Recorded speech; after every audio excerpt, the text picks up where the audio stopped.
Pablo, apóstol de Jesucristo, por la voluntad de Dios, y el hermano Timoteo, a los santos y fieles hermanos en Cristo que están en Colosas, gracia y paz sean a vosotros, de Dios nuestro Padre y del Señor Jesucristo. Padre, queremos poner en tus manos la lectura de tu santa palabra, Señor. Pedir tu bendición y pedir que nos hables a cada uno, Señor, conforme a la necesidad espiritual que tenemos. Y nos enseñes, Señor, y nos instruyas en tu camino para que podamos andar contigo, Señor. Pedimos en el nombre de tu Hijo Jesús, Señor. Amén. Entonces, mis hermanos, estas son Colosenses, es una carta escrita en la primera prisión de Pablo, la que nos narra el libro de Hechos. Fue escrita simultáneamente con la epístola a los Efesios y la epístola que se le envió a Filemón. Prácticamente fue escrita en el mismo lugar, enviada con la misma persona a ser entregada. Y la particularidad de los colosenses, a diferencia casi de todas las otras epístolas, es que fue una iglesia que Pablo no conoció personalmente. Pablo no tuvo la oportunidad de estar nunca con estos hermanos. Pablo no tuvo la oportunidad de servir entre ellos, sino que esta iglesia es fruto del ministerio de Epafras. Epafras fue un compañero que parece ser que tuvo Pablo, y el tiempo que estuvo Pablo en Éfeso enseñando varios años, parece ser que Epafras fue fruto de ese ministerio, y Epafras llegaría a fundar algunas iglesias como lo fue Colosenses, como lo fue la Odisea, y algunas iglesias que estaban en esas ciudades cerca. Heriápolis parece ser que también fue fruto del ministerio de Epafras. Y Colosenses, a diferencia, digamos, de Corintio, de Éfeso, de Roma, era casi un pueblo, era una ciudad bien pequeña, una ciudad bien insignificante. Parece ser que Pablo acostumbraba a llegar a los centros importantes de aquella época. Corintio era una ciudad sumamente importante, Éfeso era una ciudad sumamente importante, Roma lo era, Antioquía. Parece ser que el Señor establecía su iglesia, hacía una obra predominante donde la iglesia pudiera tener más influencia en la región. Entonces a veces había ciudades que eran prácticamente capitales, como lo fue Éfeso, como lo fue Corintio, y ahí Pablo duraba bastante tiempo, establecía iglesias muy fuertes, de donde esas iglesias salían hermanos para la región. Entonces, aunque la iglesia de Colosas era una iglesia pequeña, prácticamente una iglesia de pueblo, porque era una ciudad muy pequeña, Pablo escribe una carta muy importante para ellos. Eso quiere decir que aunque el Señor a veces llegaba a iglesias grandes, a ciudades grandes, también llegaba a ciudades pequeñas. Y lo interesante es cómo Pablo, aunque no conoció a estos hermanos directamente, Pablo sentía mucho aprecio y oraba por ellos. Y vamos a leer la oración de Pablo hacia ellos, que es bien preciosa. Entonces dice, pues se presenta Pablo, dice que estaba con Timoteo, que era en ese momento un hermano y colaborador de Pablo, que posteriormente sería aquella persona que recibiría el encargo del trabajo en la región, especialmente llegaría a ser uno de los presbíteros y ancianos en Éfeso. Y Pablo lo tomó para sí, en el sentido de que siendo joven lo llamó a andar con él, y de alguna manera Dios usó ese trabajo de Pablo con Timoteo para prepararlo para que Timoteo pudiera continuar con la obra después que Pablo partiera. Dice en el 2, a los santos y fieles hermanos en Cristo que están en Colosas. Gracia y paz sean a vosotros, de Dios nuestro Padre y del Señor Jesucristo. Siempre orando por vosotros, damos gracias a Dios Padre de nuestro Señor Jesucristo, habiendo oído de vuestra fe en Cristo Jesús y del amor que tenéis a todos los santos. Entonces Pablo, primero que nos dice acá, es que él daba gracias a Dios porque él oyó, más adelante nos va a decir que él oyó por boca de Epafras, que estos hermanos tenían una fe en Cristo Jesús, y daba gracias a Dios por eso, y que estos hermanos también tenían amor por los santos. Y es muy interesante eso, cuando hay una fe genuina en una persona y hay amor genuino de esa persona hacia Dios y hacia los otros hijos de Dios, eso se oye, ¿sí? Hay cosas que no podemos palpar, pero que tienen una evidencia, ¿eh? La fe en una persona en Cristo Jesús se evidencia. Lo mismo el amor de una persona hacia sus hermanos se evidencia. Tanto que eso llegó a Pablo a oídos de Pablo en la cárcel. Hay unos hermanos en Colosas y tienen una fe tremenda en el Señor Jesús y aman a sus hermanos. Y cuando Pablo escuchó eso de Epafras, pues le dio gracias a Dios, porque aunque Pablo no había llegado a la ciudad, Dios en su providencia sí tenía hijos en esa ciudad. Ahí nos damos cuenta que también la obra de Dios nunca está limitada y nunca fue limitada al ministerio de un hermano. Ni siquiera con todo el apóstol Pablo, él no pudo llegar a muchas ciudades, aunque él pretendía llegar. Él no pudo hacer mucho de lo que él quería hacer, pero nos damos cuenta que en últimas no era la obra de Pablo, sino era la obra de Dios. Y como era la obra de Dios, aunque Pablo estaba preso, la obra de Dios continuaba. ¿Sí? Aunque Pablo estaba encarcelado, la palabra de Dios seguía avanzando. Aunque Pablo no podía llegar a ciertos lugares, Dios en su misericordia seguía revelándose a ciertos hombres y manifestando el fruto precioso del Evangelio en muchas vidas. Y dice, a causa de la esperanza que os está guardada en los cielos. Ellos tenían una fe y amor porque tenían una esperanza en los cielos, de la cual ya habéis oído por la palabra verdadera del Evangelio. Entonces ellos tenían una fe y una esperanza porque Dios escogió a Epafras y les había traído la palabra, pero no cualquier palabra, sino, y Pablo resalta que Epafras les había traído la palabra verdadera del Evangelio. Porque a veces hay una palabra que llega a nosotros que no es el Evangelio, o que no es la palabra verdadera del Evangelio. Nosotros hoy en día, hermanos, antier hablaba con Alberto, y me pareció impresionante, hermanos, es ver cómo un hermano publicó en un estado de WhatsApp un mensaje de un judaizante, que hablaba del chip y de la marca el chip y la vacuna ahorita. Entonces seguramente le pareció muy interesante el mensaje porque seguramente hablaba de la marca de la bestia. Pero cuando uno mira a la persona que estaba predicando, es un judaizante, hermano, que pervierte en el Evangelio, hermano, de una manera terrible. Y usted se da cuenta, le decíamos con Alberto, le decía a mi hermano, ese video está publicado hace una semana. Y tiene más de 500,000 visitas. Eso es muchísimo, hermano, para un video de una semana. Y hay una palabra que está corriendo aún a través de internet que no es la palabra verdadera del Evangelio. ¿Sí? Y uno en vez de alegrarse cuando ese tipo de cosas suceden, uno le da tristeza, ¿no? Porque está llegando un mensaje pervertido y un mensaje pervertido no puede producir una fe genuina, ¿no?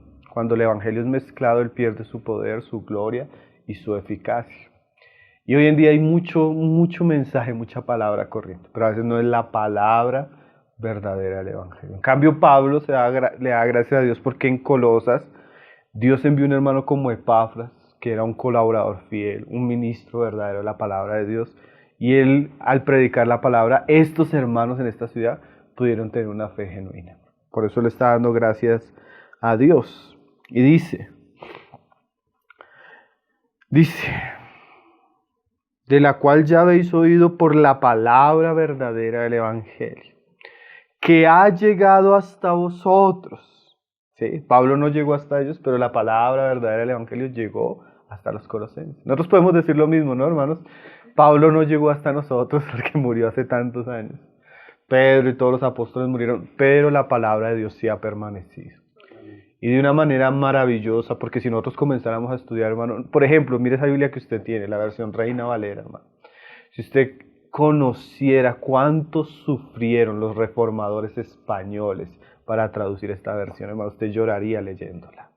Porque literalmente estos hombres tuvieron que morir por esa palabra, fueron expatriados, fueron perseguidos, fueron aborrecidos, vivieron una vida así en cuevas, en cavernas, escondiéndose de los inquisidores españoles para poder traducir esta versión que nosotros tenemos. Y qué privilegio, hermanos, porque aunque estos hombres sufrieron y todo eso, esa palabra ha llegado hasta nosotros. La palabra de Dios no puede ser aprisionada, la palabra de Dios no puede ser extinguida. La palabra de Dios, como es de Dios, su característica es que ella va a prosperar, y va a prosperar, y va a prosperar. Generación tras generación la palabra siempre va a prosperar. Y eso era lo que Pablo veía con los santos en Colosas, que la palabra de Dios había llegado a ellos. Dice, que ha llegado hasta vosotros, así como a todo el mundo. Te póngase a pensar que esta carta fue escrita más o menos en el año 60 o 62 de la era cristiana, la primera prisión de Pablo. Y habían pasado 30 años, de pronto menos, 27 años de la resurrección de Cristo. Usted pone a pensar que en 27 años ya el Evangelio había llegado a todo el mundo. Qué cosas, ¿no? Yo ayer estoy leyendo Marcos y estaba leyendo la parábola de la mostaza, de la semilla de mostaza, ¿no? Que cuando se siembra es una pequeña semilla, pero cuando ella crece es un árbol tremendo. Así fue el Evangelio, hermano. El Evangelio comenzó pues en una región no muy conocida como fue la región de Judea, por un hombre que era carpintero, que murió, resucitó, que nunca salió de su país, que nunca escribió un libro. Pero ese hombre era el Hijo de Dios y el Mesías salvador. Y el mensaje que él envió a predicar era el mensaje de los mensajes.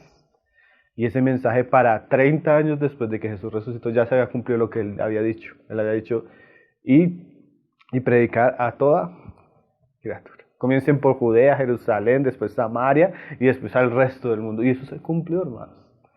Eso se cumplió. Eso nos muestra el poder que tenía el Evangelio, ¿sí?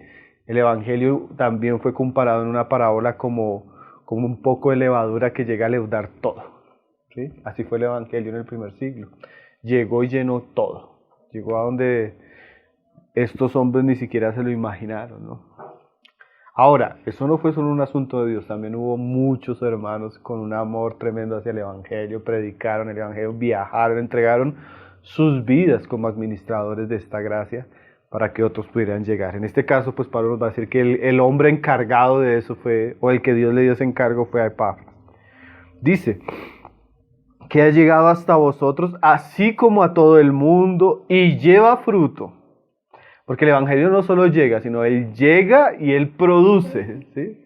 Es como una semilla, como el Señor lo comparó. Cuando el Evangelio llega, es sembrado, y como Él es vivo, Él da fruto, ¿sí? Cuando llega verdaderamente, ¿no? Y crece también en vosotros. O sea, el Evangelio y la palabra de verdad no solo da fruto, sino no es que yo creí en el Evangelio y ya, sino la idea de Pablo es que el Evangelio en nosotros, ¿qué? Crece. El Evangelio da fruto por donde va llegando y en nosotros Él debe crecer y abundar. Desde el día que oísteis y conocisteis la gracia de Dios en verdad. Y ahí por eso les decía tanto yo a Epafras, porque el mismo Pablo es el que nos lo dice. Dice, como lo habéis aprendido de Epafras, nuestro consiervo amado, que es un fiel ministro de Cristo para vosotros. Entonces Pablo nos muestra no solo el mensaje que les llegó a ellos, sino el mensajero que Dios escogió. Dios escogió que esta iglesia fuera fundada, fuera trabajada, fuera sembrada la palabra en este lugar a través del ministerio de nuestro hermano Epafras. Que Pablo nos dice que era un fiel compañero de él.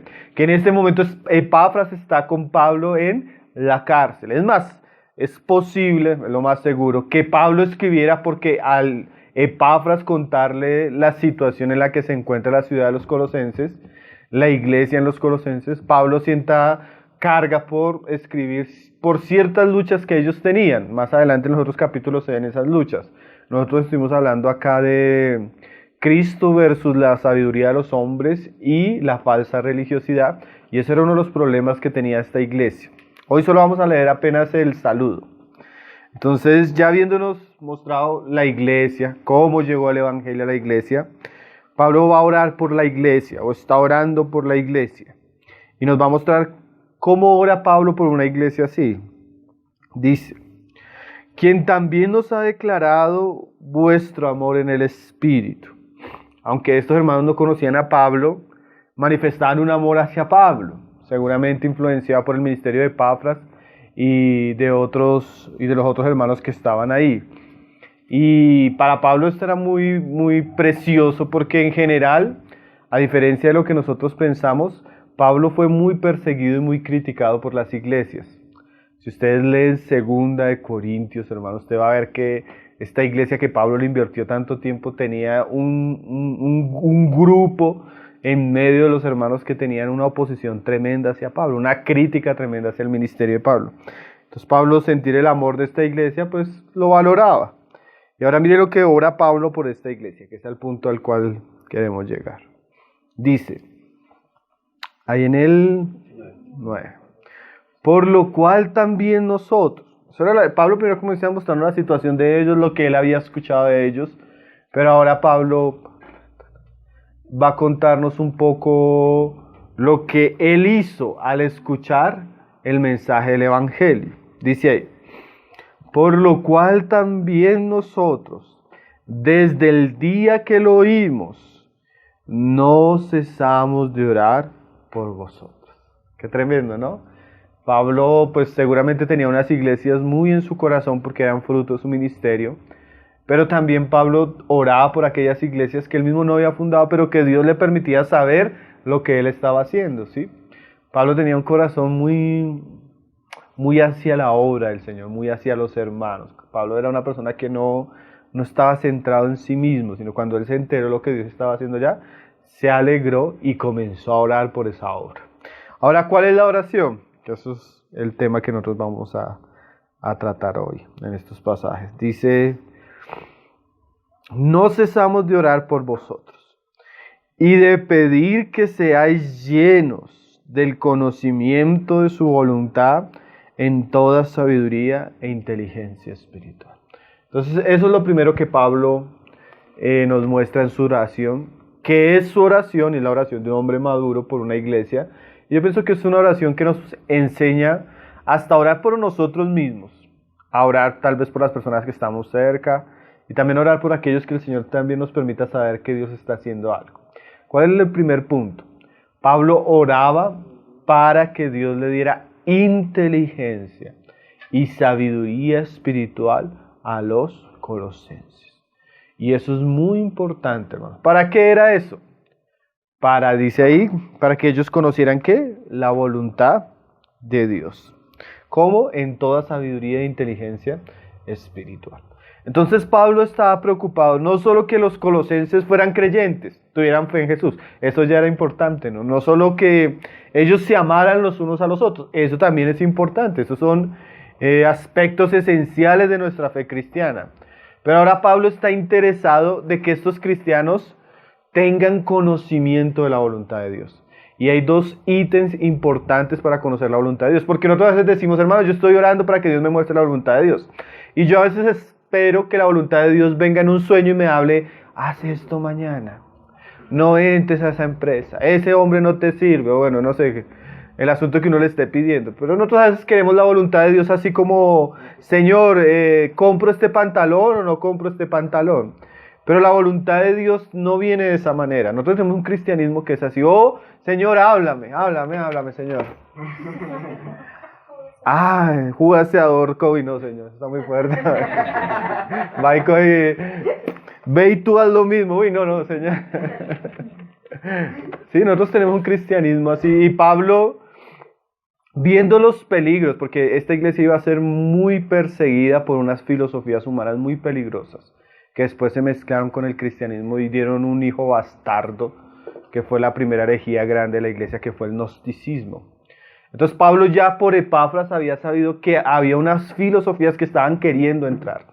Entonces Pablo comienza a orar para que ellos puedan conocer la voluntad de Dios y no ser personas ignorantes, sino inteligentes.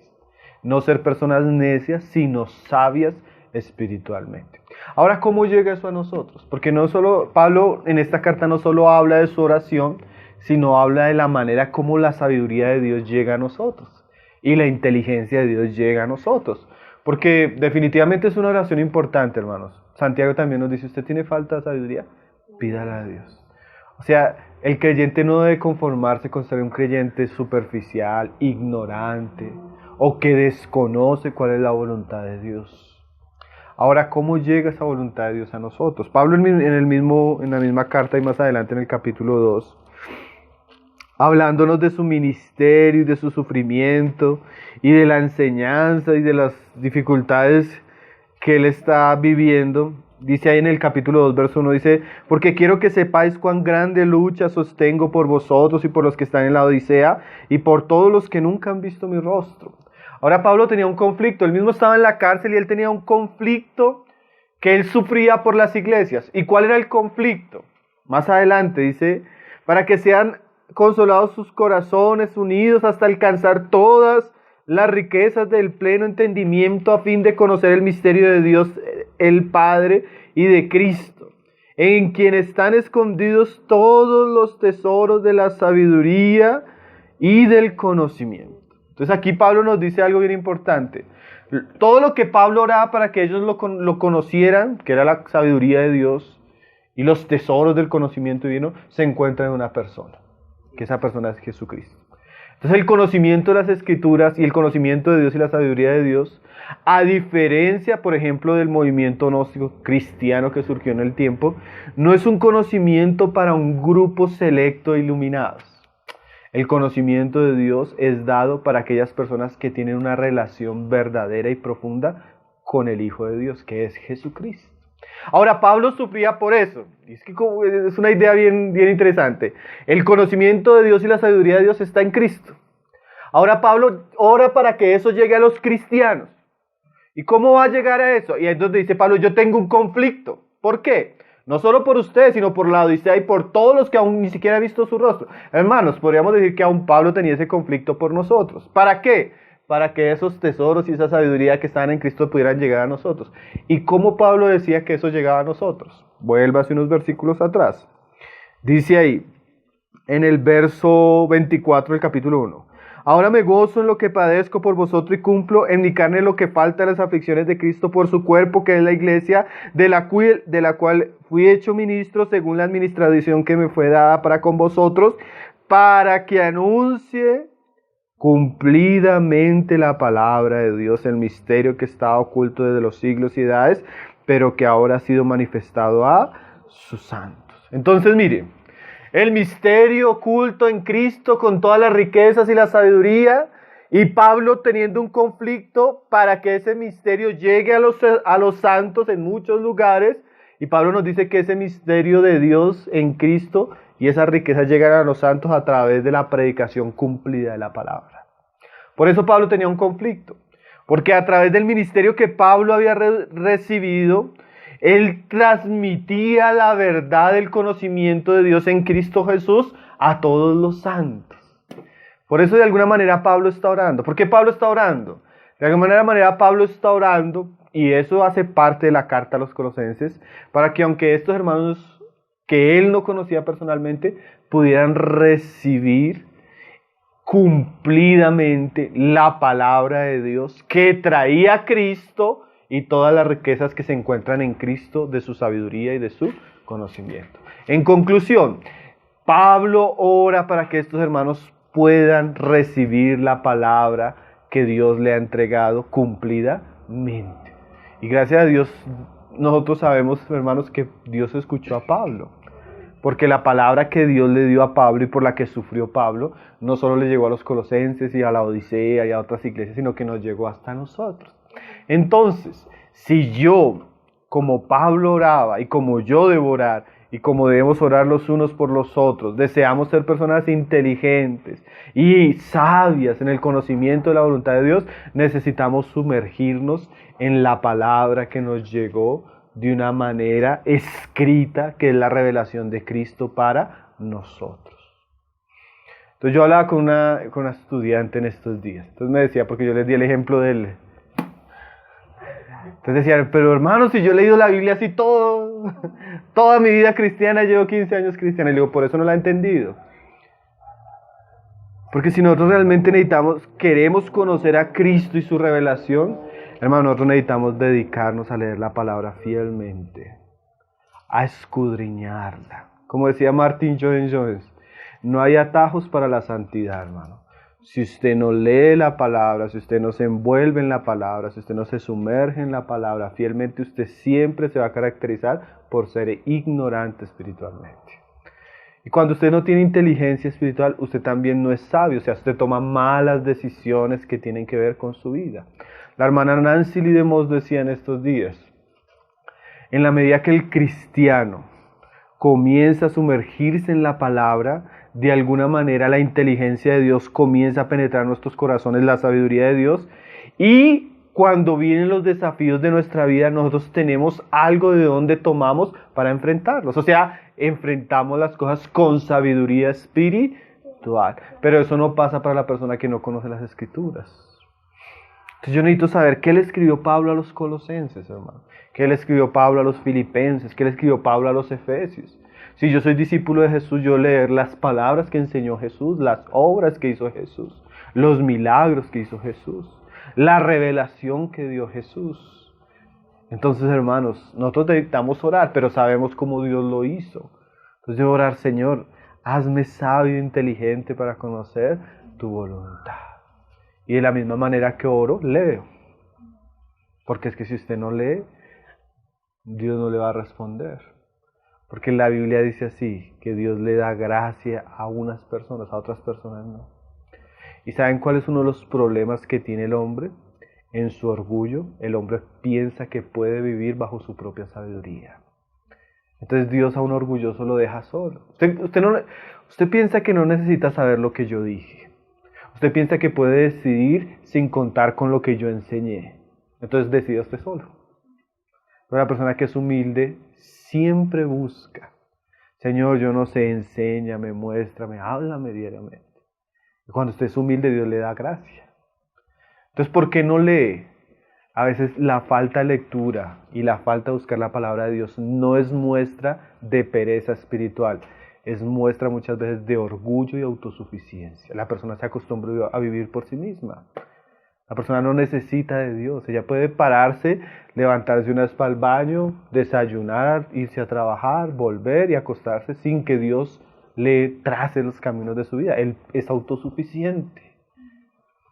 A veces nosotros pensamos que es debilidad, no, es que me da sueño, no. La verdad, la raíz es que es una persona que cree que puede vivir independientemente de Dios.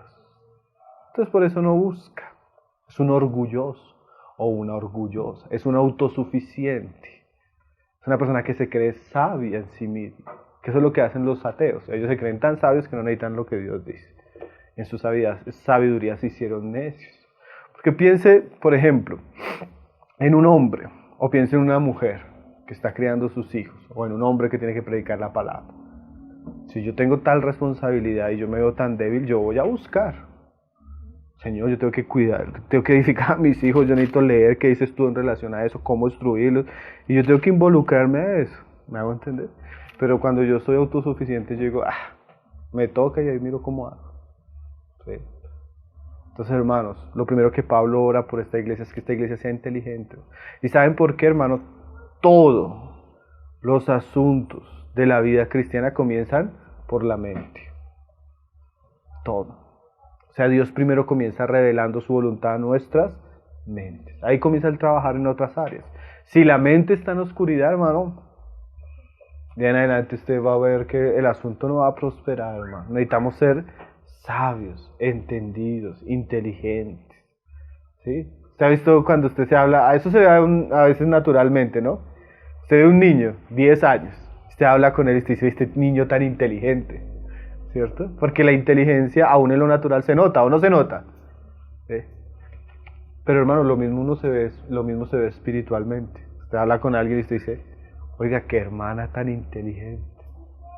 O qué hombre tan inteligente. ¿Usted se ha encontrado con personas inteligentes en lo que tiene que ver en cuanto a la fe en Jesucristo?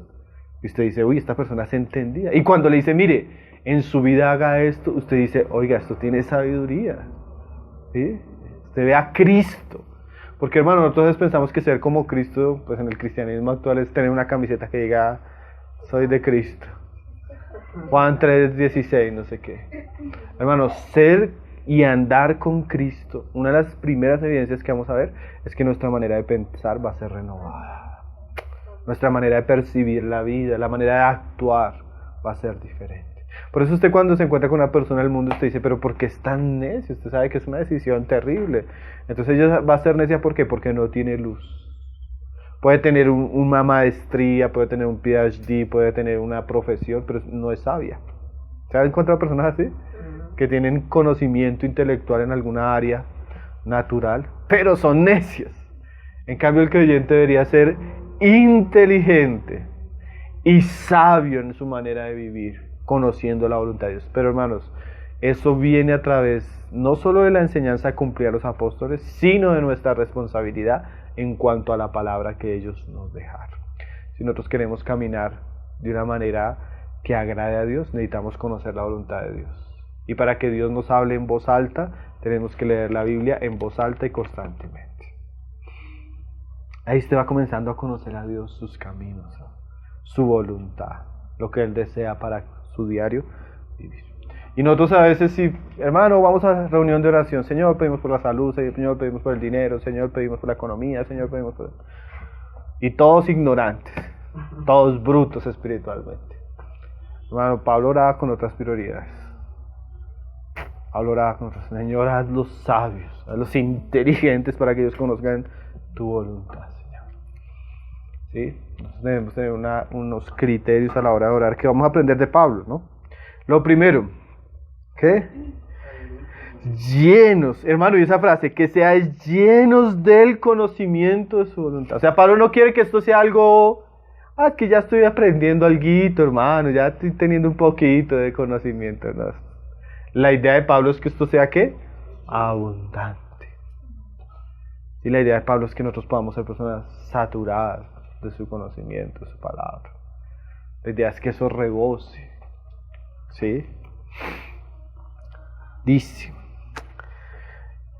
del conocimiento de su voluntad en toda sabiduría e inteligencia espiritual. Ahora eso tiene un propósito. Dice, para. O sea, Dios no nos da su conocimiento solo para que lleguemos acá y, hermano, mire lo que aprendí. Estoy leyendo el Nuevo Testamento, el Antiguo Testamento, estoy estudiando esto y aprendí esto. ¿Me decís, cuán inteligente soy? No, la inteligencia de Dios, el conocimiento de Dios tiene un para, o tiene propósitos. De por sí vienen por eso. Dice ahí, para que andéis como es digno del Señor.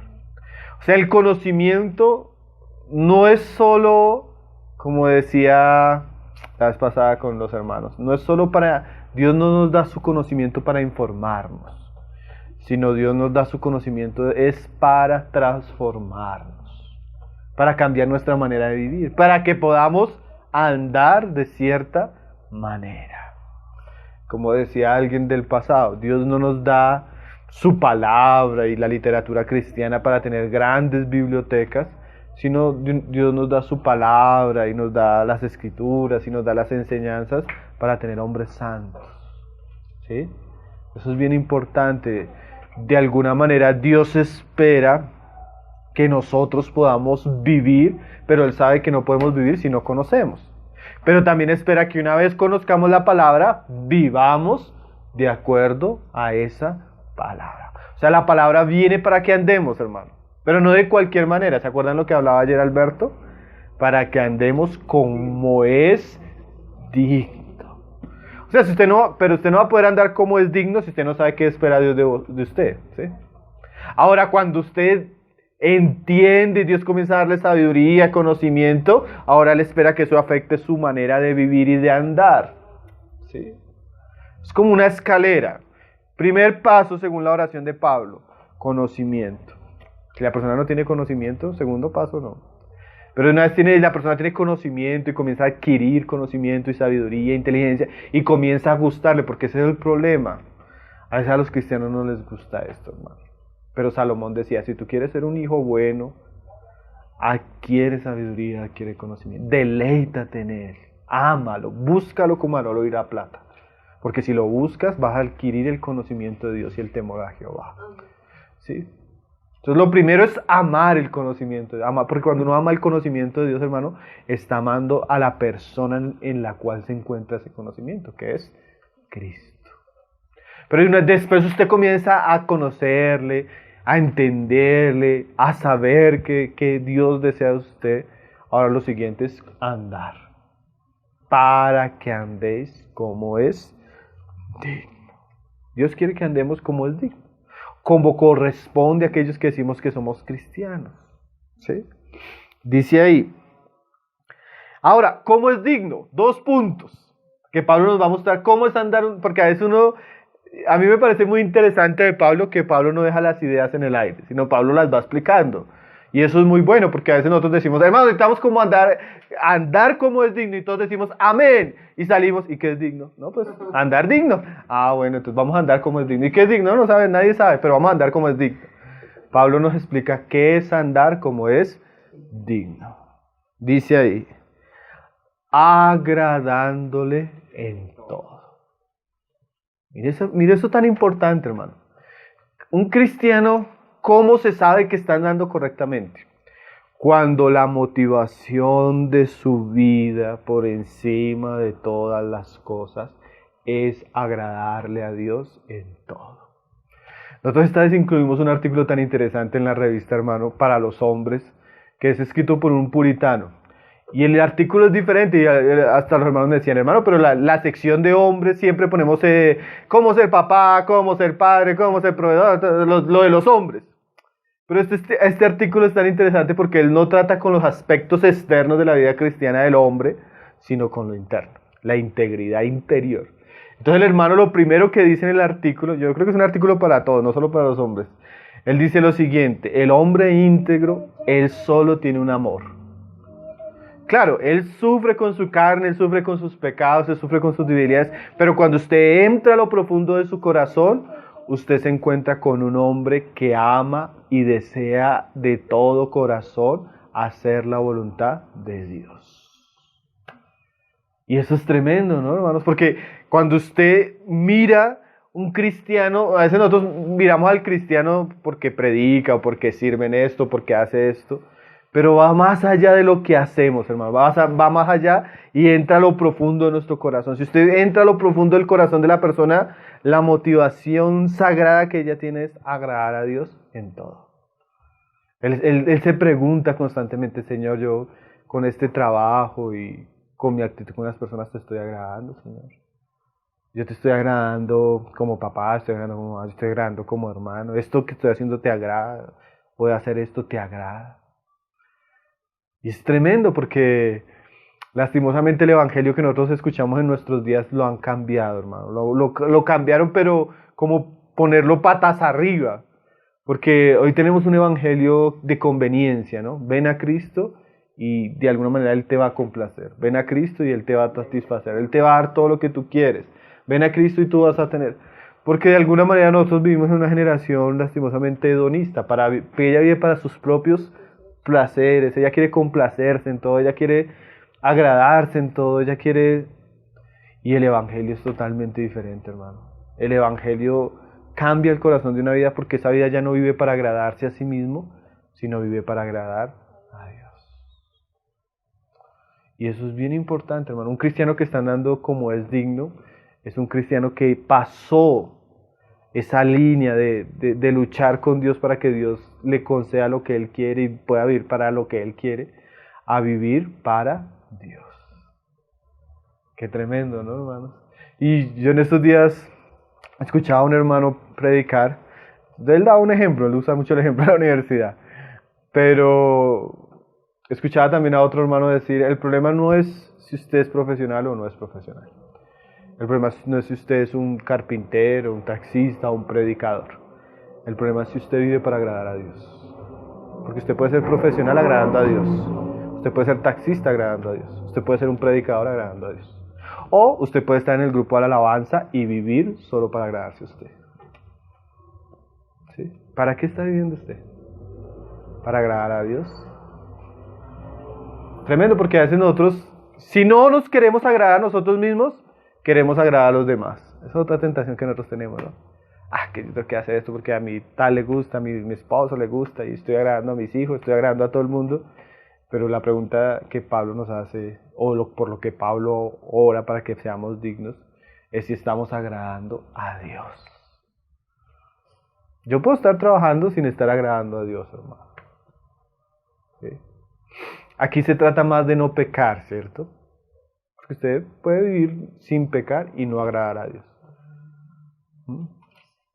O sea, usted vive para agradar a Dios. Señor, yo hoy me levanto con el deseo de agradarte, de honrarte en todo lo que hago, con mis pensamientos, conmigo. Entonces Pablo dice que el andar digno tiene que ver con esto, hermanos. Primero, agradar a Dios. ¿Qué más? Dice, llevando fruto en toda buena obra. Es lógico que en esta cadena, si yo estoy andando como es digno, o sea, si yo estoy viviendo para agradar a Dios, ¿qué van a aparecer? las obras cristianas. ¿Sí? El hombre que ama a Dios encuentra en su camino y que desea agradar a Dios encuentra en su camino el servicio cristiano. Ahora, volvemos a lo mismo. Puede ser un servicio cristiano en el trabajo, puede ser un servicio cristiano en su familia, puede ser un servicio cristiano en la iglesia, puede ser un servicio cristiano hacia el mundo, pero siempre el buen árbol da buenos frutos. ¿Sí? El cristiano que está andando como es digno es una persona que usted mira y usted detecta y es visible que él tiene servicio cristiano. Usted detecta que él está haciendo cosas que son fruto de su relación con Cristo para servir a Dios en medio de su servicio. ¿Sí? Las obras siempre aparecen, hermano. Un cristiano que yo no, viendo lo que enseñó Jesús, tal vez las obras son el aspecto más visible de un buen cristianismo. Cuando usted mira a una persona y dice, ¡pum!, tiene obras, tiene fruto, es un buen hermano. Cuando usted no ve fruto, usted diga, tan raro, este árbol no da fruto. Cuando no hay fruto, ¿qué? Dios aborrece la esterilidad, hermano. Él vio una higuera que no dio fruto y la maldijo. ¿Sí? Hay parábolas serias de que el que no da fruto es cortado. Un cristiano que es digno o que está andando como es digno es un cristiano que está agradando a Dios y está sirviendo a Dios. Hay fruto en su vida, hay servicio cristiano. ¿Sí? Que yo no puedo estar en ese plano de Señor, yo quiero agradarte, yo quiero vivir para ti y nunca pasó nada. Tan raro, ¿cierto? Si a mí mi hijo me dice, ay, yo quiero agradarte, yo quiero hacer algo por ti, yo lo veo chiquito, así sea, lo pongo a hacer cualquier cosa para que realmente él pueda ver que está cumpliendo ese deseo, ¿no? Y el Señor así hace, a veces nos pone a hacer cosas que parece ser que no son muy importantes, pero al que ama a Dios y al que desea hacer la voluntad de Dios va a encontrar el servicio cristiano. Ahora, recuerden, esto está sustentado por una oración. Porque usted puede estar diciendo, uy, no, el hermano Pablo está hablando cosas tremendas. Yo me siento como los colosenses, tengo fe y algo de amor hacia los hermanos, pero todavía no siento inteligencia, todavía no tengo sabiduría, todavía no sé cómo andar digno, todavía no vivo para agradar a Dios. Fruto cristiano yo, es lo único que voy a hacer el domingo. Entonces, ¿qué hay que hacer, hermano? Orar. Por eso es interesante este pasaje, porque este pasaje está envuelto en una oración, ¿no? Si usted encuentra que su vida cristiana no tiene conocimiento, usted necesita orar, hermano, pedir sabiduría y buscarla también. Si usted encuentra que su vida cristiana no está agradando a Dios, sino que está agradando a usted mismo, usted necesita arrepentirse y pedirle a Dios que le conceda eso. Si usted ve que su vida cristiana no tiene un servicio ni un fruto visible, usted necesita orar a Dios, hermano. Yo me acuerdo que lloraba mucho porque, por eso decía, Señor, yo no quiero ser un cristiano estéril e inútil, Señor. Dame la posibilidad de alguna manera de servirte. El servicio también se desea, hermano. Los frutos también se desean, se anhelan, se ora por eso. Se busca, ¿sí? El Señor nos ayude, ¿no? En estos días escuché a una persona que estaba diciendo que para entrar a una universidad se presentó 7 años, hermano, hasta que entró. Yo decía, ese hombre deseaba entrar a esa universidad. Hermano, y a veces nosotros no oramos ni un mes por algo. ¿Sí? A veces no deseamos. Yo me acuerdo que, bueno, ahorita gracias al Señor estamos haciendo la revista, hermano. Nosotros duramos como 7 años orando por eso. Señor, nos hiciste hacer una prueba hace tanto porque Señor. Hasta que llega el momento que el Señor responde y comienzan a hacerse las cosas. Pero a veces nosotros creemos que el fruto no. Si los hermanos no me dicen que haga eso, no lo hago y ya. Bueno. El servicio cristiano no comienza con la iglesia, hermano. Comienza con nuestra relación con Dios. Y Dios va abriendo las puertas y nos va comenzando a conceder cosas. O fuera de la iglesia, ¿no? Como sea lo que Él tenga preparado. Pero el verdadero cristiano que anda dignamente tiene que llegar a estos aspectos, hermano. Entonces es bueno saberlo porque necesitamos orar. Así como Pablo oraba por los colosenses. Dice ahí, llevando fruto en toda buena obra. Y otra vez, y creciendo en el conocimiento de Dios. Vuelve a lo mismo, ¿no? Andar como es digno es una persona que agrada a Dios, sirve a Dios y crece en el conocimiento de Dios. ¿Sí? Nosotros necesitamos ir avanzando, hermano. El conocimiento de Dios es un área en teología. Bueno, los hermanos que están estudiando los martes acá, teología propia, se han dado cuenta que por lo menos lo que estudiaron este año, que fue casi un año estudiando eso, fue una introducción. ¿Por qué? Porque el conocimiento de Dios realmente es un asunto profundo, hermano. Como decía Mahan Gullón, hay cosas que son como ríos. Cuando usted va en un río, usted a veces ve la orilla de este lado, la orilla de este lado. Hay aspectos de la revelación que son así. Usted puede ver la orilla, usted puede ver la orilla. Pero hay aspectos de la revelación que ya no es un río, sino es un mar. ¿Qué quiere decir? Cuando usted llega al mar, usted mira la orilla y no la encuentra. Y va a mirar el otro lado del mar y usted no lo encuentra. ¿Usted está alguna vez en eso? Que usted estaría mar abierto, usted mira para un lado y no hay orilla, ni para el otro y no hay orilla. Usted ve algo extraordinario para nuestra mente. Eso es algo que usted dice, Señor, guárdanos. Así es el conocimiento de Dios, hermano. Usted a veces va en un río. Pero hay un asunto que no tiene límites, hermano. Y es la revelación de Dios. Como dice Pablo, es insondable. No podemos llegar a un punto donde decir, yo ya conozco a Dios, hermano. Porque realmente lo que conocemos de Dios no lo conocemos de la manera que deberíamos conocer. Y debemos, ¿qué? Profundizar. Entonces siempre el cristiano se va a caracterizar por eso. Él va avanzando en esto. Va avanzando. Vamos a leer el 11. No se duerman ni se distraigan, hermano. Dice, hágale así. Fortalecidos con todo poder, conforme a la potencia de su gloria, para toda paciencia y longanimidad. Ahora, Pablo primero ora por conocimiento. Ahora Pablo ora por fortalecimiento, con el poder de su fuerza. ¿Por qué? Porque nosotros como cristianos no solo necesitamos conocimiento, sino fortalecimiento. ¿Qué quiere decir eso? Conocimiento para saber, fortalecimiento para hacer. ¿Sí? El cristiano no solo debe pedir a Dios sabiduría, sino debe pedir a Dios la capacidad de poder hacer lo que Él ha entendido que debe hacer. Porque ese es el otro problema que a veces nosotros tenemos. Ya comienza Dios en su gracia a darnos sabiduría e inteligencia, pero quedamos en el camino porque no podemos hacerlo. ¿Usted no tiene esa experiencia? Entiende, conoce, ya sabe, varias veces Dios le ha venido mostrando y usted llega y dice, sí, yo entendí, es muy bonito, pero yo no puedo. Yo he escuchado hermanos así. Yo he escuchado varias veces que hermano me dice, hermano, jóvenes, mamás, me dicen así, hermano, ya entendí eso, pero no puedo. Muy bonito lo que entendí, pero cambiemos de tema. Ahora Pablo me dice, no solo ore por saber, ore para que Dios le dé la capacidad de hacer. Y eso es bien importante, ¿no? Porque la Biblia dice así, Dios pone el querer y el hacer.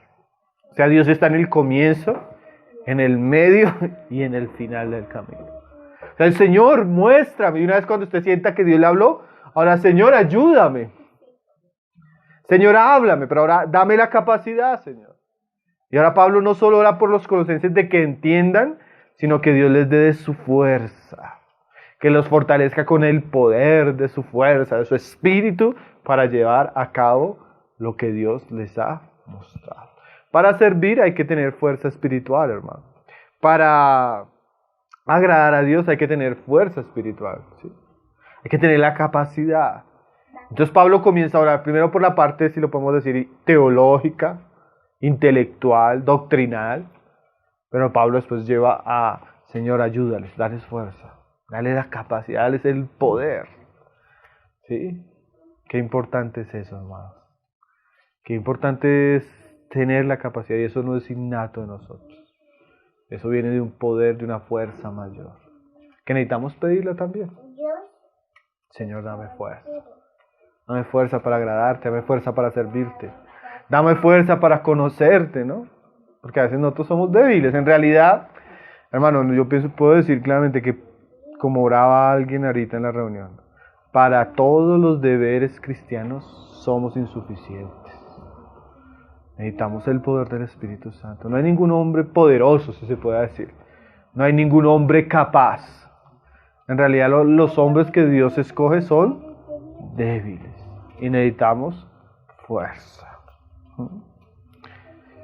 Dice, fortalecidos con todo poder, conforme a la potencia de su gloria. Qué tremendo, porque Pablo dice, no con cualquier poder, sino ese poder que sea el Señor conforme al poder de la gloria de Dios. Oye, eso es tremendo, porque Dios, imagínense, hizo el cielo y la tierra así de una palabra. Controla el universo, controla los mares, controla los cielos, está con su fuerza. Entonces Pablo dice, con ese poder de su gloria, fortalécelos, Señor. Así debemos orar los unos por los otros, hermano. ¿Sí? Yo necesito orar por mis hermanos, mi familia, mis hijos, Señor. Dale sabiduría e inteligencia. Pero después de que comience uno a ver que el Señor está razón, dale la fuerza para hacer eso, Señor. Dale de tu poder, de tu capacidad, Señor, porque Él no puede. Porque lastimosamente a veces nosotros queremos que las personas hagan, pero es que no pueden. Necesitan el suministro de Dios también. Y para que Dios dé ese suministro necesitamos orar. ¿Sí? Porque hay muchos que quedan, hermano, eso es tremendo. A veces nosotros tuvimos la experiencia de ver una gran cantidad de hermanos que ellos hicieron una escuela muy buena, hermano. Entonces en esa escuela usted le dan como el paquete de lo que Pablo venía diciendo, ¡pum!, el conocimiento. Pero la reacción que la mayoría de sus cristianos tuvieron fue sentirse frustrados porque entendieron tanto, pero no pueden vivir nada de lo que entendieron. Entonces usted se da cuenta que un verdadero discipulado incluye oración, no solo para que las personas entiendan, sino oración para que las personas puedan vivir. Porque si no se genera ese ambiente de frustración en el corazón, ¿no? De, yo quiero, Señor, sí, esto es tan bonito, Señor, pero de pronto la iglesia del primer siglo, los puritanos, los misioneros, pero eso para nosotros. Necesitamos orar por el poder, ¿no? Ahora ese poder también tiene un para, que es donde vamos terminando. Dice, conforme a la potencia de su gloria, para dos cosas, toda paciencia y longanimidad. Cuando estuvimos estudiando segunda de Pedro hablamos mucho de paciencia, ¿se acuerdan esa palabra? Y upomene en el griego, que es, en el español los traductores dicen que a veces no la traducen paciencia porque en el español es muy simple. A veces es mejor perseverancia, porque la idea no es solo soportar, sino avanzar mientras estás soportando. Es una paciencia victoriosa, es una paciencia no de, me está sucediendo esto, tengo que soportarlo, sino es una paciencia que soporta, resiste y avanza, victoriosa, dice Hernández Díaz López. Hermano, nosotros necesitamos paciencia.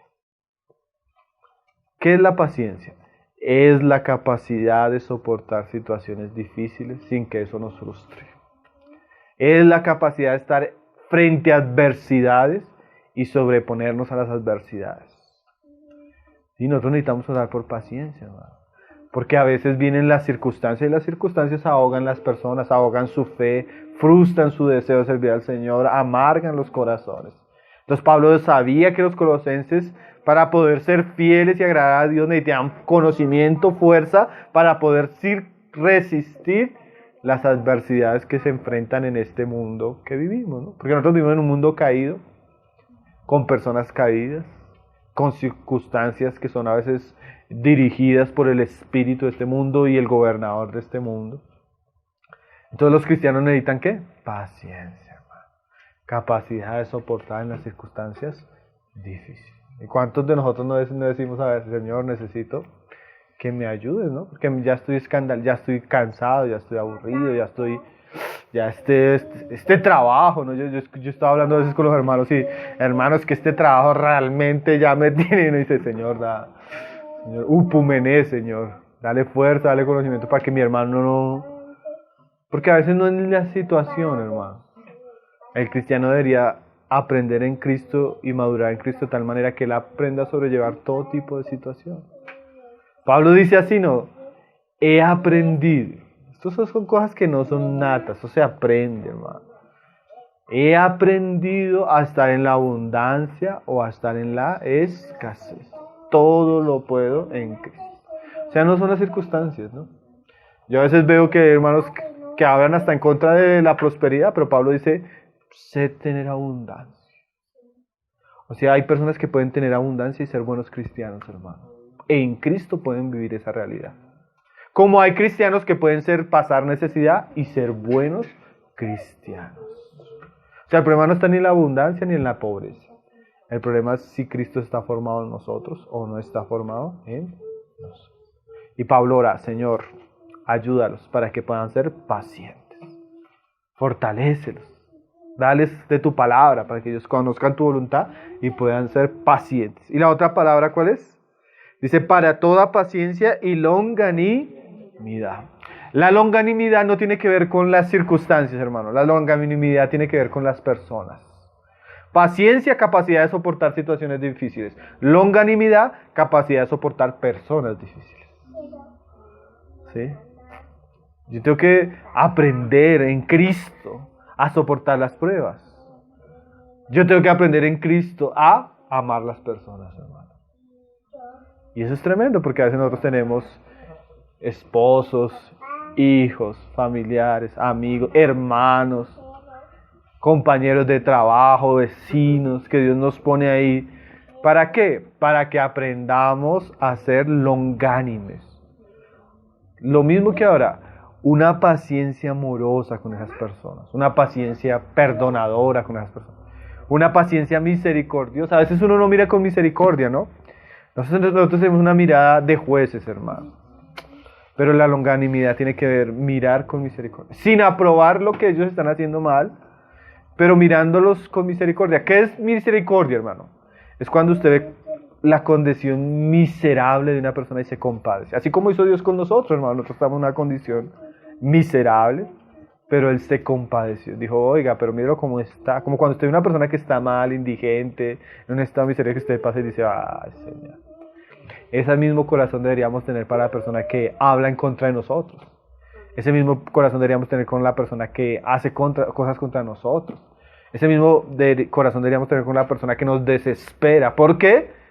Está en una situación que, como decíamos ahorita, en un mundo caído con personas caídas. ¿Sí? Yo en estos días, cuando estuvimos imprimiendo la revista, que fue toda una experiencia, y salgo yo con la revista toda mal hecha, la imprenta, yo diseño. Tuve como una hora para aquietarme lo que había pasado, y me acordé del hermano Miguel Núñez y esa frase: recuerde que estamos en un mundo caído, con personas caídas, y el resultado es que los frutos son caídos. Yo decía, Señor, esto es un libro caído, en un mundo caído, impreso por personas caídas. Dame paciencia y amor. Y claro, yo había estado enseñando estos temas y longanimidad, Señor. Ahora tengo que llegar y tengo que hablarles de una manera bien. Pero esa es la dinámica de muchos de nosotros, hermano. Porque vivimos en un mundo caído, con personas caídas, y nosotros hacemos parte de eso.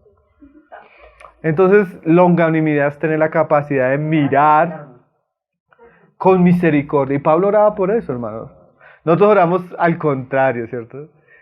En vez de orar por paciencia, oramos que nos quite las circunstancias. Y orar, en vez de longanimidad, que me quite de este lugar o que los quite a ellos. Nosotros queremos soluciones.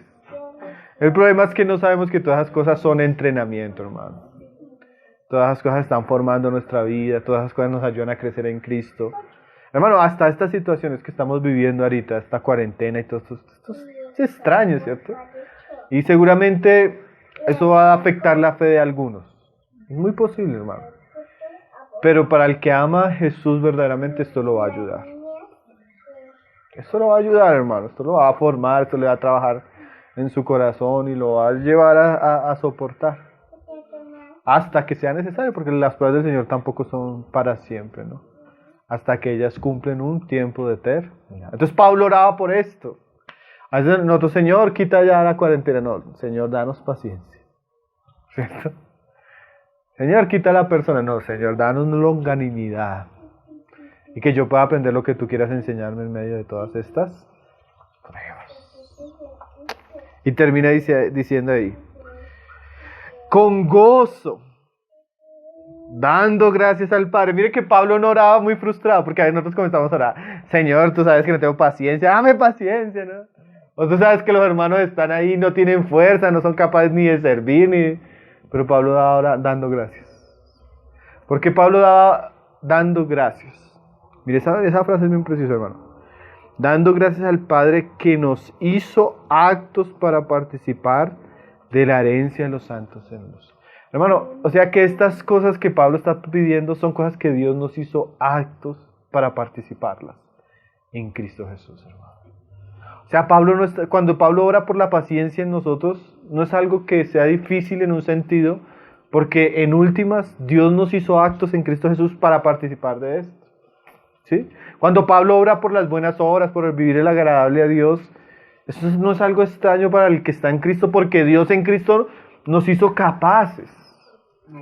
¿Sí? Son cosas que son, hermanos, yo a veces como que uno lee estos pasajes y se queda frustrado por su experiencia, pero la verdad es que en Cristo todos somos capacitados para vivir de esta manera.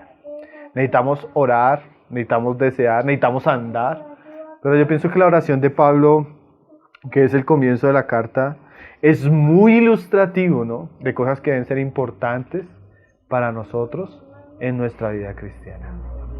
Entonces el Señor nos ayude, hermanos. El Señor sea revelándose a nosotros, haciéndonos de cristianos sabios, hermanos, cristianos entendidos de su voluntad. Pero no solo eso, Dios nos dé la fuerza, hermanos, para agradarle en todo, para servirle, para conocerle, y también para poder ser pacientes en las circunstancias y amorosos con las personas. Qué cosas, ¿no? Yo pienso que Pablo a veces hace en unos pasajes un resumen de todo lo que es la vida cristiana. Y este es un pasaje de esos, ¿no? Donde Pablo comienza, así debe ser, ahí termina. 5 versos.